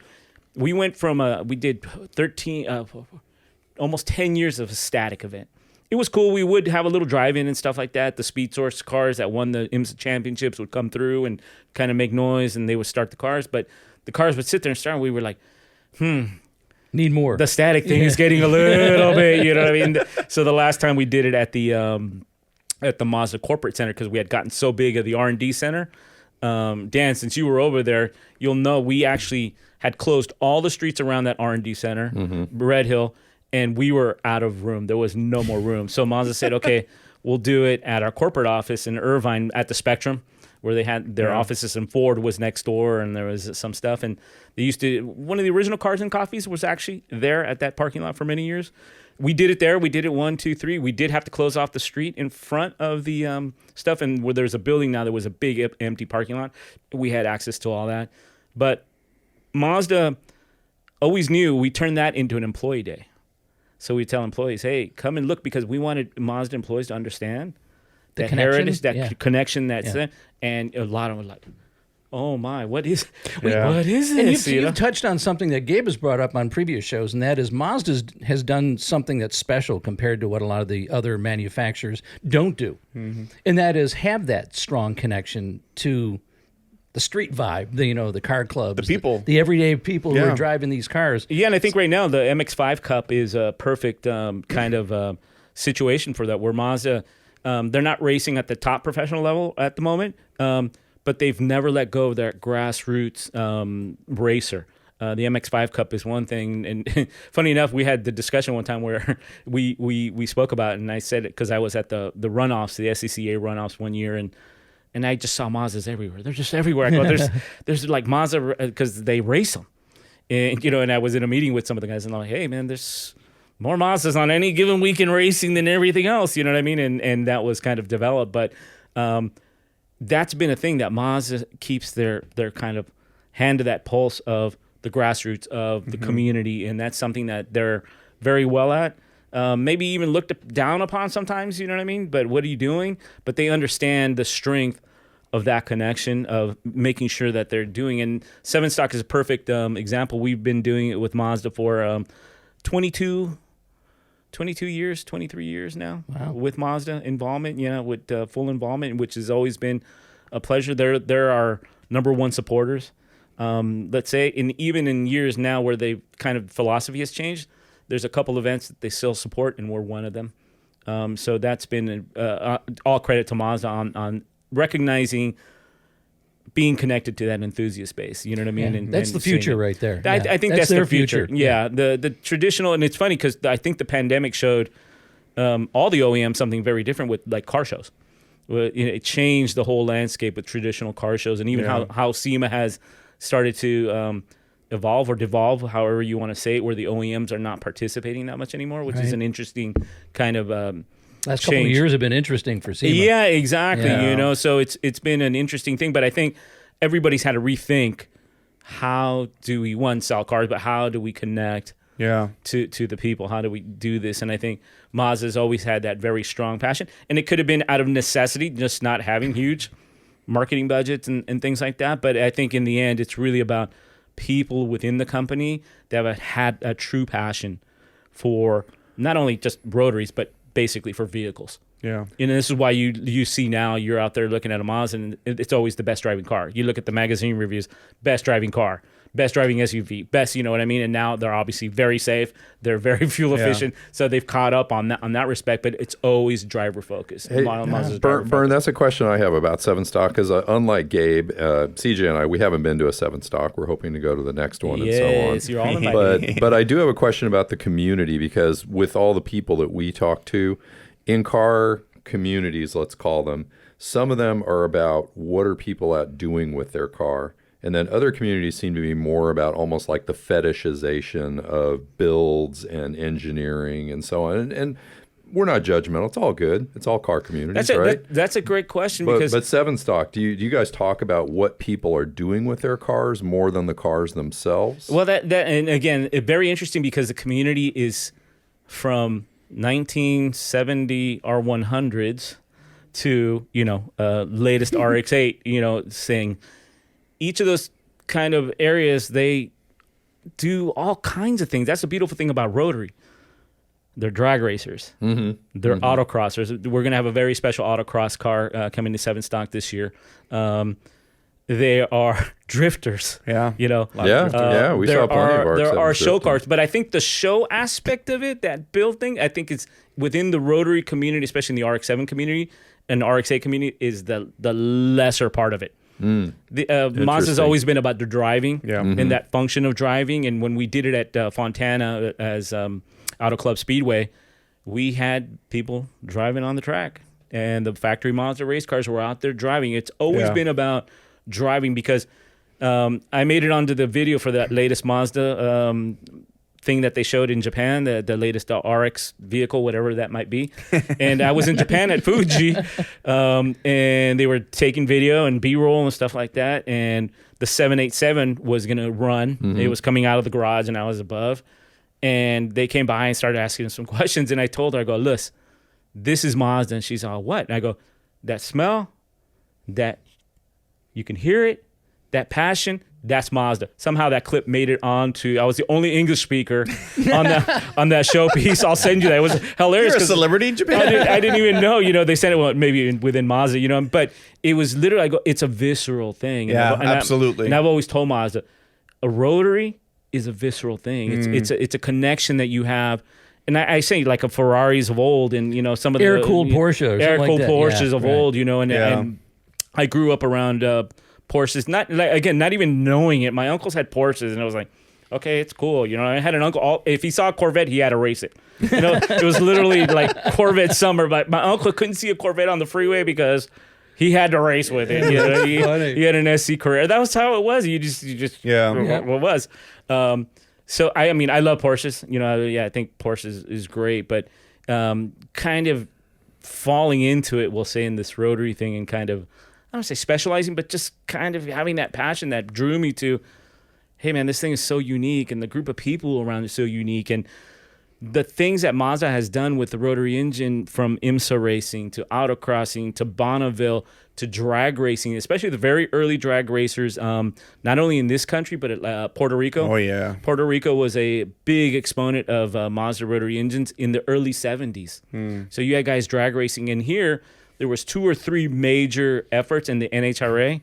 The Samurai Warrior, which was an RX-3 that ran in Sportsman C class. Remember they had all those sportsman classes? And that guy was beating people up left and right, and he would launch like at 12,000 RPM, and nobody can understand what this thing is. And that was the days where nobody wanted that kind of stuff. That was way before Abel and all those guys. Yeah, right? well, Abel, no, they come a little bit later. It's funny, when I met Abel Ibarra, very famous now import drag racer in the 90s, Abel was driving a Capri. And he'll tell you he loved Capris, you know what I mean? The reason he got into Rotary is because he got blown away by an RX-2. Because what the hell is that? Yeah, exactly. Yeah. So he buys his own RX-2, does it, and he becomes kind of a famous, actually, his R100 was the only one inducted into the NHRA Hall of Fame. Wally Parks actually was still around, and they asked him, can we induct this car? It was a K&N R100, and beautiful car. Yeah, he has it back now, so maybe we'll see it at SevenStock. He's brought it out a couple times, but in the 90s, he's holding world records. He's doing this. A young Mexican kid from South Central LA, doing his thing, and he kind of becomes, and he falls in love with that passion of doing Rotary engines and taking them to the limit. So I think performance, driving, having some kind of experience, a visceral experience with your Rotary is very important in the community. Yeah. Show cars are great, but you won't get, interesting enough, and not to get down on anybody who do this, but you don't get a lot of Rotary engine vehicles with like big airbags and doing the whole that kind of show thing. And there's some people like it, and we love it. You know what I mean? Bring them all to us. You just don't see a lot of them. Yeah, you just don't see a lot of them. Yeah. The best way I could describe it, Dan, is you have this, platform with like all these different cars and all these different people, and there's all these things going on.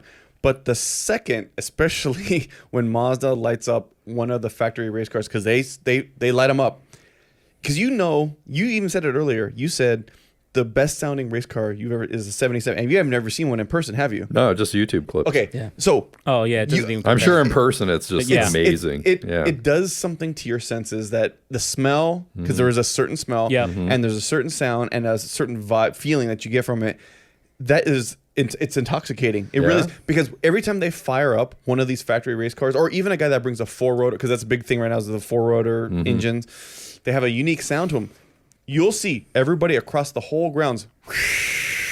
They want to see. They want to see what it is. Good luck right? trying to get video of it. If you haven't gotten Yeah. there early. And that's the part where and they do it a couple times throughout the whole day. And look, I've seen it many, many times, but it never gets old. Yeah. I was like, oh, they're doing it again. But I could be on the other side of the grounds helping out Greg. We're doing some, whatever. But I'm still going to stop and listen to it. Like, damn it. Yeah. On video to real life, it's almost like trying to explain to somebody what a Top Fuel or a funny car, what a funny car is. I love going for the first time with people. And I have scaring the shit out of it. Yeah, and literally your whole body, your heart starts Vibrates to vibe with the thing on the line.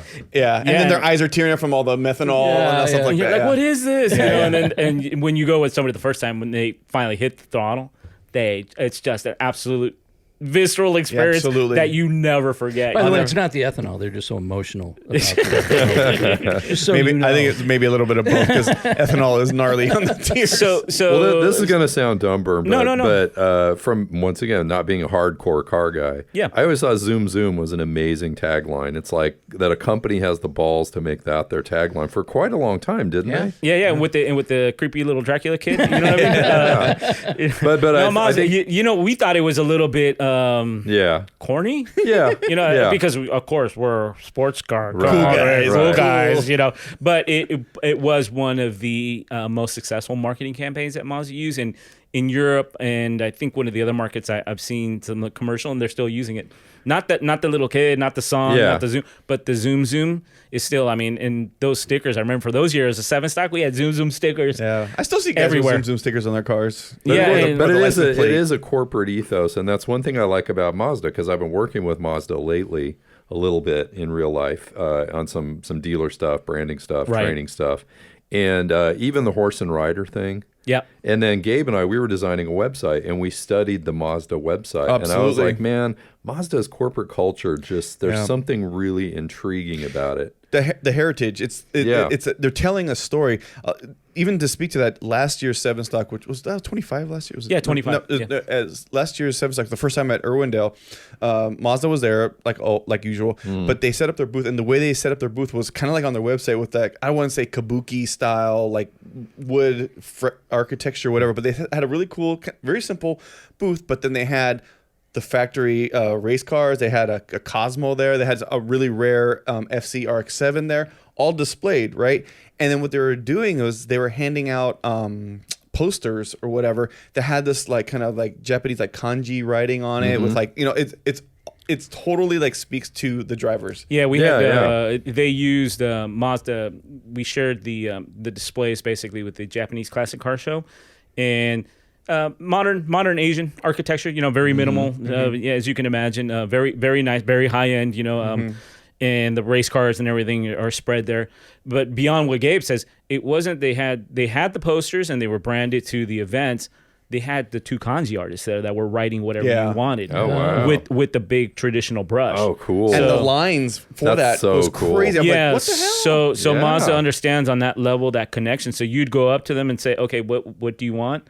You know, and they would say it, and then they would write in beautiful old script kanji on with paint on a brush. So cool. Could I get and- not a car guy in kanji? Yeah, I'm you cool could. with that. Yes, Yes, yeah, you Dan, the could. non-car guy. Oh, Yeah. if that's going to happen at SevenStock, I'm West there. of Tulsa. Yeah, West of Tulsa. I don't know if they're going with that this year. You know what I mean? But I wish it was great. But we were so busy I didn't even get one. I have the poster, but I never got to Yeah, get yeah. written on it. But yeah, that's a very cool thing. And I think Mazda, like to what you're saying, they know who they are, and they kind of want to continue being with that heritage, understanding that's what's taking them to this next level. You know, where they're going. Their cars are really stepping up to a higher level. Like, I recommend now anybody you're looking for anything in those SUVs, go look at a Mazda first. Yeah. Go Let's look at a jump- Mazda first. Let's jump ahead because you talked about how big SevenStock 4 was. You talked about there were some middle years in between. Yeah. Okay, so talk about how big it is now.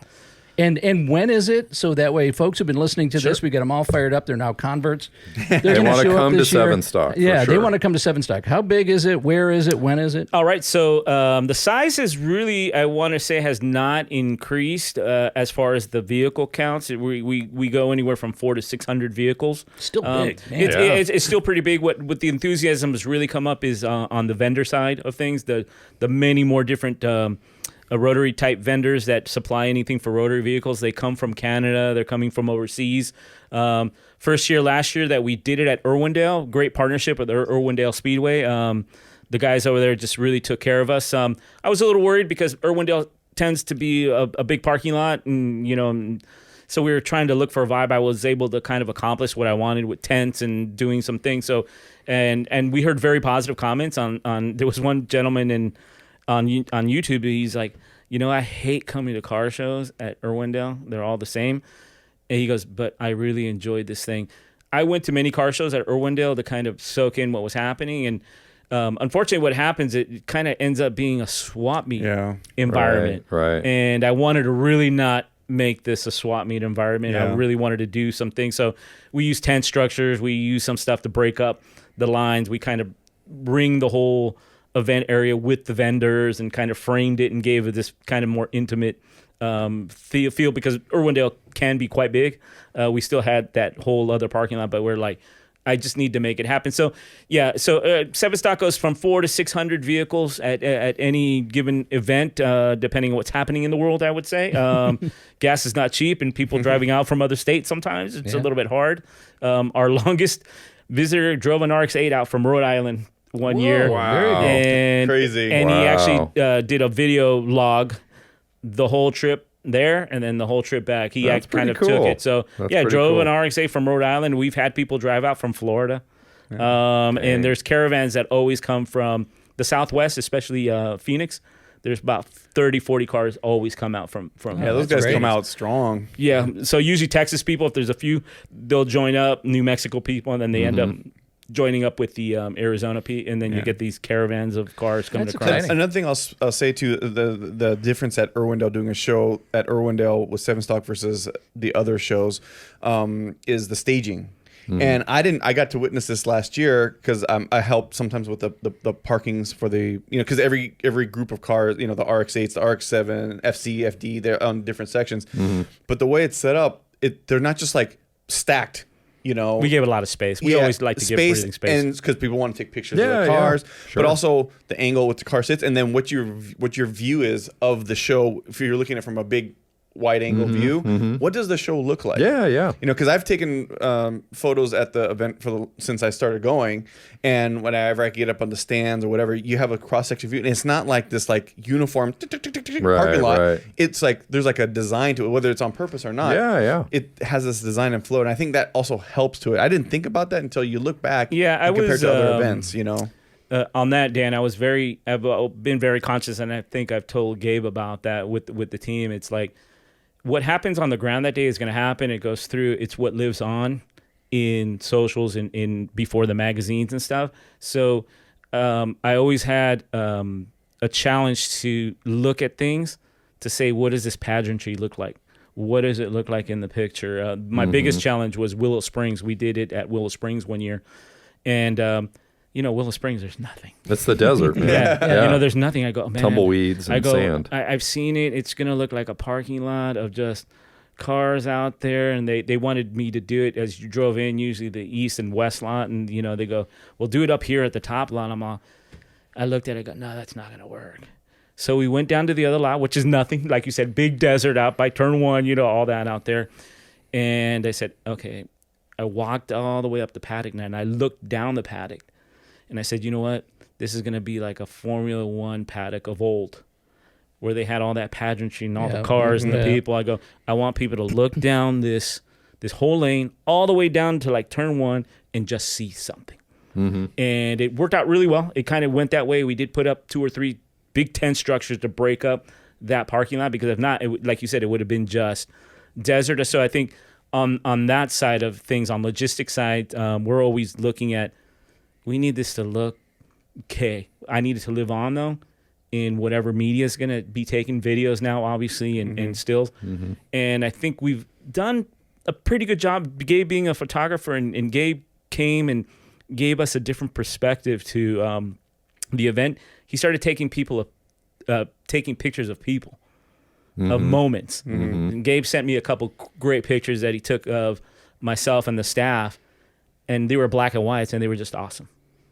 Gabe really was the first one focusing on who are the people behind this thing, and he really did a great job. But in that, you can see where we've done ideas, we've tried things, and they go, wow, okay, that came out a lot better than we thought, because that's important. You want to go somewhere where you feel it's not a parking, it's not a Cars and Coffee. Yeah. People ask me, he goes, why don't you just do like Cars and Coffee over there at Santa Anita? I go, because that's Cars and Coffee. It's not special. It's not special at all, yeah. And that lasts less than 2 hours, and you get to go home. We're trying to like a lot of the shows, we're trying to keep you here. Yeah, we're trying to keep you here till 2 or 3 without getting completely bored out of your mind. Yeah. Sure. And we give enough space to respect the cars a little bit, like Gabe said. So if I want to take pictures of this car, I don't have to I'm taking the fender of this car. You go to places where you can't. So we give enough breathing room, enough kind of angle. So when you're looking down, it looks, man, that's cool. You know what I mean? Yeah. There's a lot of that. And Gabe really helped us out this year. They set up the RX-8 area by Mazda over there, and it looked really well. I'm looking back at the picture. I'm posting some just recently, you know, that's it. But Gabe really brought a whole dimension of shooting the Friday of setup day. And we haven't shared too much of that, but we did. But he really brought a whole other dimension to us of what it is. We just do it. Yeah. But once we look behind these pictures and the work that's going in, and these guys sweating, and it's like, oh man, okay. Well, that's the thing. That's the thing that Rick, I feel like was like a tragedy for SevenStock too. Like, people don't know this story. I'm like, people need to know this. That's why I've been begging him to get on the show, because I was like, people, like, it's the reason why I keep going. That's why I like being a part of this event, because one, it's an event put on by enthusiasts for the enthusiasts, right? And there's you can't say that about a lot of events that go on right now. People are doing it for the money, or they're just doing it for their corporate or whatever. But there's so much passion that's put into it, and then no one sees it, because who's taking pictures the day before? Right. Nobody. Everybody's taking pictures of the event. That's great. But then I started seeing them, helping them lift something up and over. It's a lot of work. Every single one of these guys that help, and I get to be a part of this now, helping them. It is a ton of work. And all credit to the team. Obviously, I'm here, and they call me the face of it, and that's about right, because the guys do all the work. But the reality is that SevenStock has never been about money. Nobody's ever got paid. I started thinking one day, I go, man, I should get paid for this thing. You know what I mean? I go, it takes 2 or 3 months out of our life to put it together. But that has been, I think, the secret and success to a SevenStock with the team. The same probably 6, 7, 8 guys have been on for more than 10 years easily. We have usually 15 guys do all. Gabe has just joined us, and we have people join us when they are like Gabe, very passionate. And Gabe was there helping for 2 or 3 years before I go, hey, you know what? This guy's doing videos for us. He's doing pics. He's really capturing what we are. And I asked Gabe this year, right? I think this would be. I go, Gabe, do you want to officially come on as one of our representatives? My friend Calvin, who was the head of R&D, he's retired, but he's joined our team. Oh, that's great. Yeah, and he comes and he gives us invaluable input, obviously, and he pushes. But it's been a passion play, and will continue to be. You know, I told the guys, listen, once we start making this about money, it's gonna fall apart. It's over. Yeah. I have a job. I'm a finance HR guy for that music production company, and I love it there too. You know what I mean? But once you start making this thing about money, and money starts coming in, what we do is the money that we make the one year is seed money for next year, so we can buy our T-shirts, we can buy our stuff. SevenStock used to be absolutely free, just until a couple of years ago, where the venue started charging. Auto Club started charging $10, $15 to get in. Not money that didn't come to us. Right. That was for them and their insurance. And then Irwindale obviously charges some money again to do logistics and their insurance and all that. Security, cleanup. Security, all that kind of Yeah, stuff. Yeah. So we didn't charge. So for 10, 15, no, more than that, probably 16 years, SevenStock was free. And people go, why don't you guys charge? They go, we don't need to, because I'd rather you leave with one of our T-shirts, one of our stickers, one of our patches that you enjoyed And the talk show. about how much fun you and had. talk about how much fun you had than that. Like I said, now the reality is there is an entrance fee, and it's just the way of the world now. Pay the bills. Yeah, pay the bills. We didn't even register cars before. People just, who's going to show up? And that was always it. There was no registration. It would be like, who's going to show up? We don't know. It could be 200. It could be 400. It could be 100. You know what I mean? And we're going to have a good show anyways. Irwindale, because of the way they work and like online tickets in the future and all that, we do it now. And it's funny because I think it just started last year. People had to submit pictures of their cars. Yeah. And they're like, am I going to get accepted? I'm like, bro, put it in. You're going to get accepted. But I think a lot of people did it with enthusiasm. And we saw like, oh, okay, people do appreciate, hey, you can look at my car and they go, oh, don't reject me. But nobody's getting rejected. Guys, nobody will get rejected. Just if you have a Rotary and it runs, or even if it doesn't run, we actually are very big proponents of project cars or bringing your car on a trailer. Flatbed it in, right? Yeah. Just wash it. Yeah, just wash your car. Well, if it's a project car, we don't even care. You don't bring it open and show what you're doing. You know what I mean? Yeah. Me and Gabe could probably trailer in like 10 cars between ourselves that don't run. You know what I mean? You're right. I mean, on that side, that's been a little drawback. Most of myself or the team, although we have these cars, we don't bring our cars. Yeah. We just there's no time to really do it. You don't have time to babysit your car while it's there. So it's at Irwindale Speedway, November 16th So you're right in the middle of putting this together for this year. Yes, we're right in the middle heart of it. Yeah, right. so we're getting there. It's actually we're pretty far ahead because since all of us work. When I started with the guys, they were all 18, 19-year-olds. Nobody had no responsibility. Nobody had kids. No mortgages. No mortgages. families, yeah. Nothing. Zero. All of these guys are professionals now. They have families. They have kids. There's stuff. And even though is the case, we've been able to work it out. Greg, you're the only one who's always getting stopped. No, but even Greg, Greg came on again, volunteering, doing himself. I go, you know what? Greg's going to be a great asset. Gabe's, another great asset. Again, the passion has to be there. You have to show me. We get lots of people calling, hey, I want to help. I want to volunteer. No, you want to get in early and then disappear. Yeah. Once the show starts. So we keep it very close. But I think that secret of it's really the passion of it. Mm-hmm. We make money, we spend the money for the next year, we make money, spend the money, and we've been doing that for 26 years now, where it's been able to get a little, and all our money does is make the place look better. Yeah. Oh, we can get 3 more banners this year. Okay, buy 3 banners. This last year there was a big empty shipping crate truck that was really an eyesore, and I asked Irwindale, thank you Irwindale, can I put a big banner on that? They're like, yeah, sure, do whatever, yeah. And we made this huge 787B Poster banner that ended up a photo op. Yeah, everybody wanted to park as they were leaving. Park they wanted to park your their car and take their picture in front of it. All the winners got to park It was their a cars in front step of it. and repeat for the cars, and we've done step and repeat, but this was for the cars, and we'll probably do something like that again. So every year there's a challenge. Irwindale, we're going to know a little bit. Last year was kind of interesting to say the least because we didn't know their staff, they didn't know us, but we made it happen. Everybody had a good time. It was a great time. I was worried about it being Irwindale. This year we're going to try to put a little bit more dynamicism into the place, maybe get the cars to move a little bit. There is drag racing going on. Yes. So for the drag racing part, I want everybody to know SevenStock, you don't have to have a Rotary. If you want to come drag race, come whoop on some Rotaries. yeah, bring your Honda, bring you that. Yeah, it's Rotary versus the world. That's kind right. of Wait a situation. minute. Did I just hear a promotion? Yeah. Yeah, the drag racing is open. We're very cool with that. It's fun to have that happening on And the drag racing background. was actually really popular last year. I could A lot of people imagine. were watching it too. I could imagine. And there were guys bringing all kinds of cars, but people like to see the Rotaries because they don't rarely get to see them run or drive. And they make the noise. And they make the noise. Yeah. They make the noise. It's like, oh, You know okay. what? One cool thing about that too is Rob Dom, who's a very well-known YouTuber, Rotary yeah. YouTuber. He We've came- had plenty of women in here talk about how good Yeah, looking yeah, he is. yeah, he so. is. Yeah, I'm Good-looking sure. kid. Yeah, whatever. I saw the episode. I like his car. But he comes out there, right? And he's very popular. He came out to SevenStock before that, and people clamor to his car because he's got some really cool cars that they've seen on YouTube. And he comes out, parks in the back by the drag strip, and kind of like almost like I wouldn't say undetected, but I was like, "Where's Rob?" And then all of a sudden he starts up his car, and I was like, "Oh wow!" He goes and he starts running his car. He's hot lapping his car around the track. He's just running his car Drag racing his car. I'm like, that's so cool. He's there to like really run his car. I'm So like, that was that was cool. that's a very conscious thing at SevenStock, like with the famous people and all that kind of, like, Rob, you're gonna come out, you want to drag race? He goes, yeah, okay, I'll put you by the back and you can roll in and out real easy. And he's like, okay. And I go, what are you gonna bring? He goes, I don't know. Okay, just show up, Rob. How much room do you need? And he would tell me. And Rob's a good dude. I met him when he's first starting, and we talk every now and then. And really, really great guy, actually. So, and I appreciate, he's like the 3rd, 4th generation of Rotary people, that he's done a lot for the community as far as exposing it. He has 2-3 million followers on YouTube, and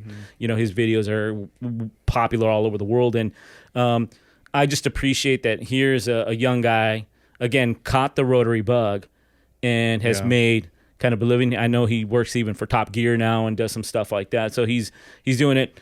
Good dude, and he's one of the number 1 promoters of the Rotary engine, especially the new generations. Yeah. But I will tell the new generations, there was actually people building Rotaries before Rob Dom. Rob, I love you, but there was actually greats in the past. Well, that's a cool thing. You're gonna see people like the guy who designed the FD at SevenStock, like really, but you would never know that they're, unless you know what they look like. They're just walking around with everybody else, doing their thing, running Soaking their car. it in, yeah. And that's the cool thing. It's very interactive, whether you know it or not. That's what I mean, experience is we really have cool. like IMSA racers, like Tommy Kendall. We had Tommy Kendall's car out a couple years ago, and I didn't know Tommy was coming there. And Tommy just came through. Guys like Rick Knoop, another Porsche Mazda racer from Rick comes through, and they just come. Yeah. And any of the even no big announcements. No big announcements. Yeah, a lot of the famous, like, we don't promote like, hey, Rob Dahm is going to be at the event. Yeah, we don't want get him on stage. But we don't want to do that. Rob is a rotor head extraordinaire, just like everybody else, and do your thing. Obviously, people want his autograph and that kind of, which is cool. Come to SevenStock, have fun. That's always been our mantra. We get talking about the passion play. We've had opportunities for big sponsorships. People, hey, let me be the title sponsor on SevenStock. We'll give you, 20, 30, whatever, thousands of dollars. It's like, why don't you come out and have some fun, man? Bring a tent, Sure. Pay $150, hang out, and just check it out. Let me know. And that's been another thing where we've never wanted that money influence to come around because we'll brand this and we're brand. It changes everything. It changes everything. Do you think people would pick up on that? Like you said, like somebody comes in, like some big sponsor, whatever. It could be car related, but you can tell they're not Rotary car. They don't have a Rotary build or that. And do you think the crowd would be like, they would in the back of their head they would see something? Yeah, it's like vendors. We say like, listen. We get all kinds of vendor requests. I want to sell my candies and my air fresheners and this and that. So we're like, yeah, no. But let's say Nick at Falcon. Falcon Tire comes out with their big rig and big. You would say big title spawn. No. They just show up. Nick and his people just come out for the passion play. Yeah. He gets RX-7 sometimes from different parts of the country to come and display. But he has RX-7 too, doesn't he? Yeah, he does. Yeah, he does. So he's Hot Wheels and everything. Yeah. So, yeah, and we've known Nick for a long time. But that's what we're talking about. It's like, come out, once they want us to sign contracts and do all kinds of, it's like, you're not coming for the right reason. Yeah. Yeah, if you're, it's like even the enthusiasts, if you're coming to win a trophy or something at SevenStock, you're not coming for the right reason. That's not what this is about. Yeah, this is not what this is about. So there are big companies that will come and support us, but they understand what we're trying to do with the community and keep it focused on that. And I think, yes, we could have took big sponsorship money and put 20, 30 banners around, which maybe would have made the event cooler, but I just hated the possible negative effect that it might have had on the thing. Money always comes with baggage in some way. It's gonna yeah. So things. we've kind of always shied away from it, and we will try. We do appreciate that Mazda being our partner, and we truly call them a partner. They're there not to, I guess, sell anything. Cool, your cars are here, but Mazda's always been a passion play with us to do it. They do support us financially, not huge amounts or anything, because that's been another thing. We've been like Mazda. It's like we do this as efficiently as possible, as bottom line as we can do it. Yeah, they know that, and I think that's a great thing. But Mazda is more of a partner for us than a sponsor. You go there and you will see a Mazda booth and not, but you're not seeing 50 banners of Mazda everywhere, and whatever they want to do, they're allowed to do. Yeah. Mazda's our partner, just like us. So we love them for that. But yeah, on talking about the bigger money and stuff, yes, I think we could have grown this thing to, but then it becomes job. Yeah. Mm-hmm. People ask me like, hey, why didn't you become a technician or something? And it was the easy story. I saw my friends that became dealer techs and all that kind of stuff. And when they came home after the first year or so, they didn't want to work on their cars. Yeah. And I would ask them, like, hey, let's go work on the, what do I want to do that for? I've been working on cars all day. And it hit me, okay, yeah, you know what? It becomes a job and not a passion. A lot of people ask me, why don't I work directly for Mazda? That's still a corporation, still a company. Totally. Yeah. And I mean, good company, I'm saying, but you know what I mean? Yeah. There's something to be said for those things. And I think I don't want to say the pureness of SevenStock, because that's, way out there, but what SevenStock was and is because of, the guys who put their passion into it, And I think everything we've talked about, this is a good time to probably just say, go out and check it out.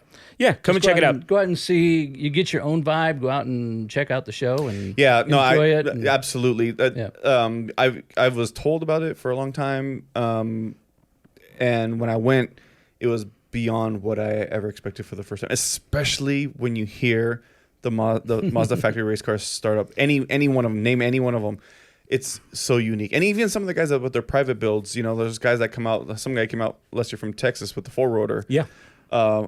Amazing. I can't imagine how much money he spent on that car. Todd, yeah. But he starts it up, sounds just like one of those factory race cars in a different way. But it's just one of those things that like you have to literally experience it. No video, no picture could ever do it justice. Yeah, it's a full twin turbo 4-rotor with Lamborghini all-wheel drive drain and custom body and stuff. And Todd's as Texas as you can get. He's the nicest guy. He owns a fabrication shop, but we appreciate that anybody would get up out of that far away and bring something like that to our show. That people come from other countries, 14, 15 other countries come to SevenStock. Yeah. We completely appreciate that somebody would do that for a one-day show. It's literally a one-day show. And that people will come to our little barbecue. And I think because they get, and not one time.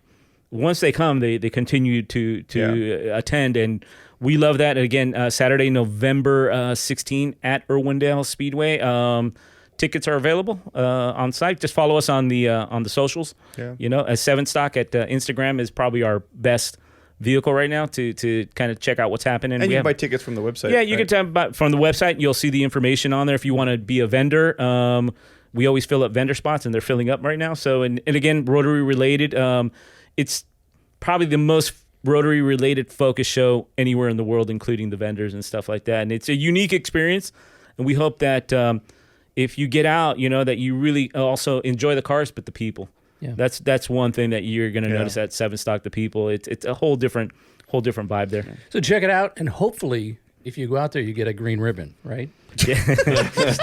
I told the secret. All right, all right, guys. You're gonna change the color of the ribbon. Yeah, guys, don't give the ribbon anymore. Don't give the ribbon. Hide the green ribbon. You gave it up. Hey, Gabe left really proud with his green ribbon. I have a collection of green ribbons. Oh man. Yeah. So thank you very much, guys. Truly appreciate it. Hopefully, we'll come back and speak a little bit more. Absolutely. Santa Barbara and Rotary community and what's really happened up Mariah here. Motorsports history with Dr. Wayne Graham, and it's about time he tell his story. You know, he's getting up there. He could have been up on the stage with the boys over there. Yeah. But very unique guy, unique character. Love the guy to death, and he still has a shop right there on Milpas. All right. Yeah. So love it. Again, SevenStock, Saturday, November 16th. Right. Bernie, thank you so much for coming out. Yeah, man. Thank you. We waited this for months. It was worth it. It was worth it. Yeah, it was totally worth it. Yeah. Thank you for the conversation, guys. Truly appreciate it, man. Thank you, Dan. Thank you. Right. Yep. So don't forget, like, follow, subscribe. We have our YouTube channel. Thank you very much. And just go to our website, westofTulsa.com. Click on the tip line page. Fill it out. We'd love to have you here in studio. Heck, just give us some advice. Are we talking about the right stuff or not? Yeah. All right. Is SevenStock as cool as we think? You can go out to SevenStock. Yeah. Maybe we'll see you out at SevenStock. Yeah. Absolutely. Yeah. Hey, look for these guys at SevenStock for sure. And if you have any ideas, give it them. Definitely. Go. Absolutely. All right. So we appreciate you watching, listening on whatever you watch and listen on, and we'll see you west of Tulsa.